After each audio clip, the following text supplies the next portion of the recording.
Hoopa and the Clash of Ages. It's taken me 2 years, but now it's time to finally review this thing. So after the disaster that was Dancing in the Cocoon Destruction, can this film redeem the Kalos trilogy? Let's find out. Our film begins with a flashback, 100 years to be exact, and we get introduced to our Gen 6 legendary of this picture, Hoopa. Well, to be more specific, this is Hoopa's Unbound form, which gives Hoopa access to his full powers. And to showcase these powers, he demonstrates them to a small village by using these rings of his to bring legendary Pokemon from one part of the world to this area and have a fight with them. He ends up winning the fight and the people adore him, but as time goes on, he gets cocky and attacks the village for a bit before a man appears with a bottle and seals him away. Sort of. As we'll later see in this film, all that bottle pretty much did was seal away most of Hoopa's powers in the form, reducing him to a small little genie imp thing.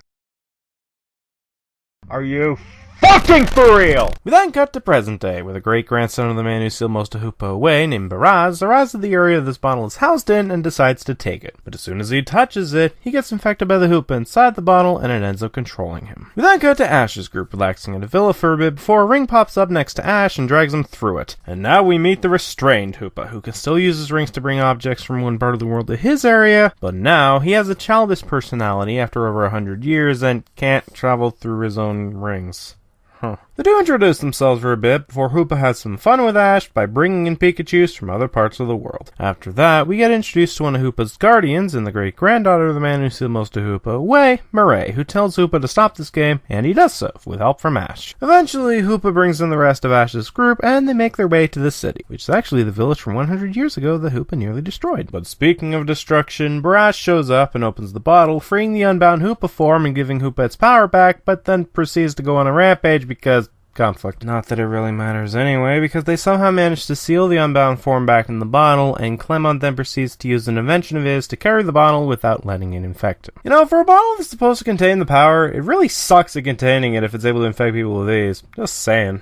Now here's where we get the conflict of this film. Hoopa Unbound wants to return to Hoopa, but Hoopa is terrified of it. Okay, fair enough. It did nearly destroy the village long ago with that kind of power, so I can understand why Hoopa is afraid of it. Sure, I think the idea of a 100-year-old fear is really dumb, but everyone handles fear differently, and at least he's consistently scared of it. Unlike a certain someone from Pokemon Movie 6. Anyways, after that scene, we get an exposition dump from the two great-grandchildren about how their family is linked to Arceus' power, how their great-grandfather controlled Hoopa when it had its tantrums over not being allowed to get its powers back, their past with Hoopa, etc. And to be honest, I actually like this scene. It gives us more information on what went down in between the 100-year flashback and now. It does a decent job showcasing the bond and/or chemistry between Hoopa and the two great-grandchildren as well as the great-grandfather, and it expands a bit more on their characters. Sure, it's not really character development, and an argument could be made that it goes on for too long, but expanding on a character isn't really a bad thing for me if it helps the character element of the film, and to be honest, I think it does help in this film's case. Speaking of character expansion, it's at this point in the film that we also find out why they went looking for the bottle in the first place. To return Hoopa's powers to it. But after one failed attempt, Baraz is going to return the bottle back to the valley. Well, it doesn't seem to matter anyways, because Team Rocket shows up and steals the bottle before proceeding to open it up again and infect Hoopa. But this time around, Baraz and Murray use their powers on it and is able to resist the Unbound form, causing said form to manifest into an actual Pokemon at the cost of shattering the prison bottle. So for the climax, Ash's friends and the two grandkids are assigned to create another bottle while Ash distracts the Unbound Hoopa by any means necessary. Hell, even Hoopa assists Ash in this distraction as he summons a bunch of legendaries via his rings. But Unbound Hoopa isn't gonna fight them alone. Copying his restrained self-strategy, he summons 6 legendaries and mind controls them, and the Clash of Ages that was touted on the cover of this film begins! Which would actually mean something if this film gave me a reason to care about this fight. Seriously, these legendaries have no motive to fight each other, so they had to use something as contrived as mind control in order to get this fight to happen. Most of the characters we know or care about are nowhere near the area of the fight, so there's no real threat of consequence here, especially since we know they won't kill Ash off. Really, the only consequence here is a few unnamed characters getting killed in those buildings that get destroyed, but even then, we don't know if those homes are even populated to begin with, so it's just a couple empty buildings destroyed in this whole thing. Oh, such a loss! On top of that, we know next to nothing about these legendaries the Hoopa summoned in terms of their personality or character, so why should I care if they fight each other? The answer is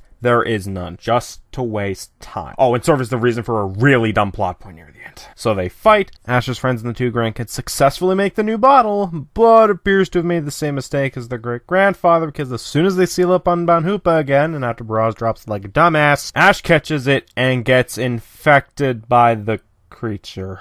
Yeah, good job containing the Unbound Hoopa's power, guys. Real bang-up job here. So it's up to Hoopa to fix this mess as he shares his memories of the last 100 years of the Unbound form and succeeds, purging the evil from Ash's body. So, movie's over, right? I mean, the evil's gone. Well, no. The writers decided to shove in a whole new conflict in the form of a distortion in the space-time continuing showing up and sucking in everything around the tower. So what caused this? Well, it was caused by all the legendaries the Hoopa summoned being in the same area. You know what? Screw it. Let's move on. So the legendaries attack the void, and it does a whopping 0 damage to it. The literal deities of space and time are here, and not even their powers can do anything against it. Wow, movie. Just wow. So what can Ash and the gang do? Well, they give Hoopa its power back and is able to transform into Unbound Hoopa again. He then proceeds to use his rings to open up a portal away from the void and gets everyone out, except himself. So he gets a flashback and is able to pass through his own ring successfully now, before Arceus shows up and deals with the void himself. So the deities of space and time couldn't destroy it, but the god of all Pokemon could? Screw off, movie. Just screw off. Oh, and real nice of you, Arceus, to show up literally seconds before a legendary Pokemon and human were about to die. Would have been real nice if you showed up earlier, jackass. Oh, eat a dick.